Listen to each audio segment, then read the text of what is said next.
This conference will now be recorded. Hello, everybody. This is another series that I created for the Business Central. And we're going to talk about the deferred income and expenses. We're going to do some example of the expenses to get some idea how we're going to do the deferred income or expenses in the division. This is a kind of interesting concept that we can kind of go over together today. Right?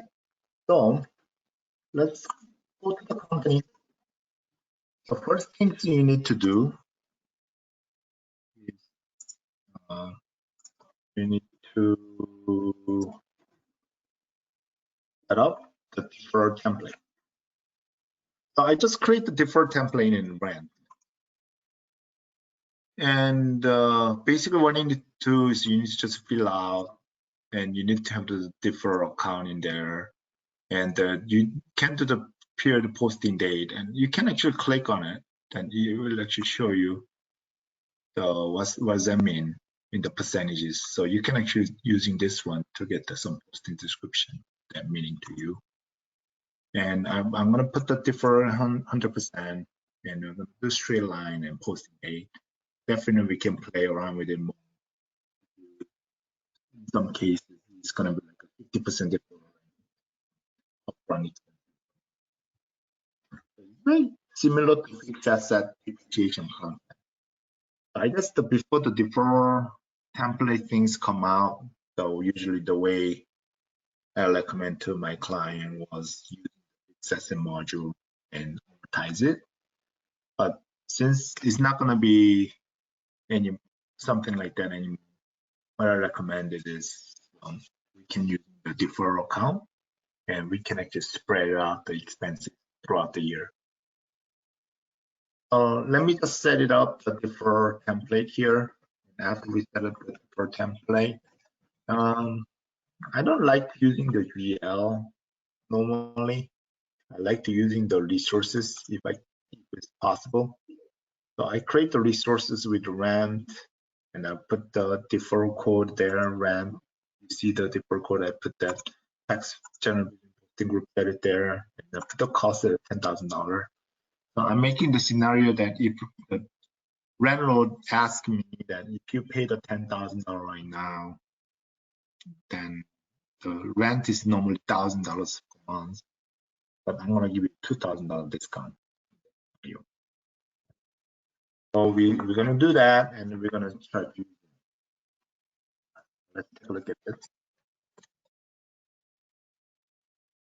You get the purchase invoice here, and we have the purchase invoice.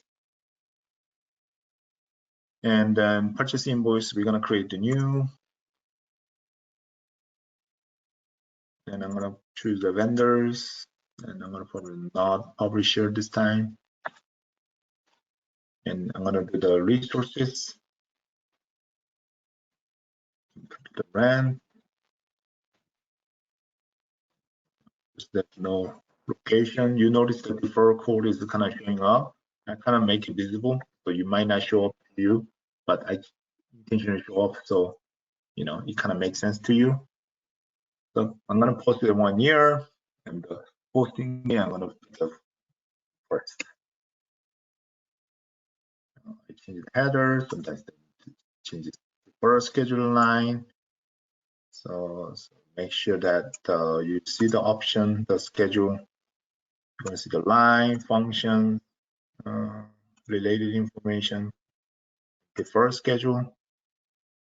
It will actually give you all the deferred schedule that spread it out nicely. And you kind of notice that you kind of round it up for you, which is kind of cool about that.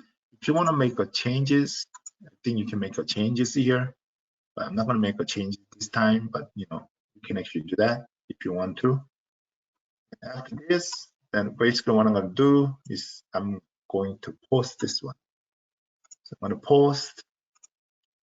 Oh, so let me put the invoice number actually. 101.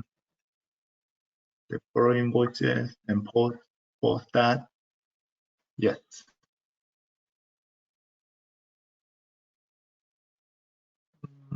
No. Basically, what happened is, if you look at the purchase invoice,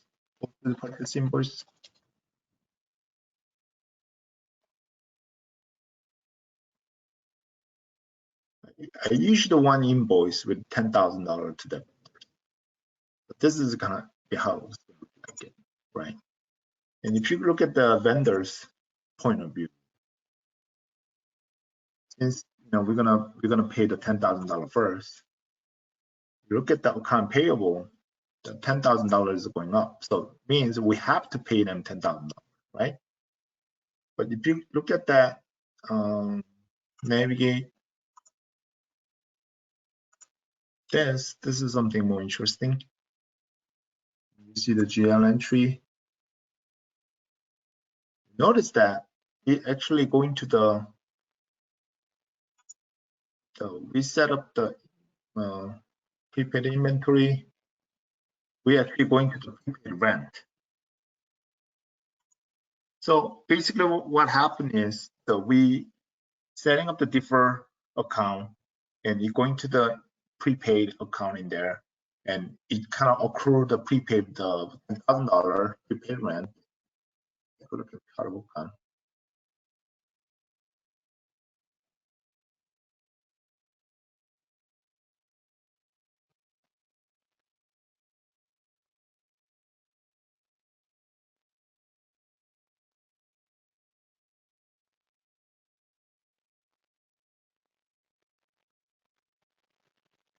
And you notice that this we create the one prepaid account with the $10,000 the debit on it.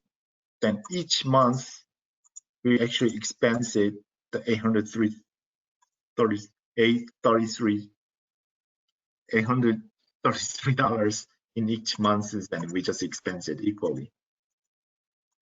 So in the way, the expense is gonna be accrue everything correctly, and then it will actually post it for you. The only thing that you need to watch out is make sure that you have a permission to post in the future date, because you're actually posting against the futures. That's gonna you just need to watch out that. But other than that, it will actually post all the prepayment invoices for that. So in the way, you don't need to worry about the amortizing, and it will actually do the amortizer for you for the future date.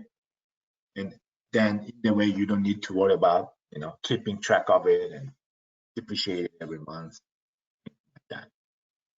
So I guess somebody does not prefer to expense for the future date in the one shot. I understand that, and they let them amortize themselves. If that's the case, then you probably want to do it manually, amortizing it. But this is one of the things that you can make it easier to amortizing the monthly one shot, especially for the smaller accounting. And thank you so much. And then if you have any questions, let me know. And as I say, I like to help whenever I have time, I like to post something deep dive, something that Microsoft does not provide in the training. I like to kind of go over with you with the accounting modules and any module that you have questions, and whatever that we can go over in 10 minutes, 15 minutes, trying to finish that, show to you and give you something that more valuable information. Thank you so much. And as you know that we're using the GoToMeeting here, so if you want to actually join it and ask us questions and we can solve the problem together, I'm welcome to do that. Thank you for joining and have a great day. Thank you.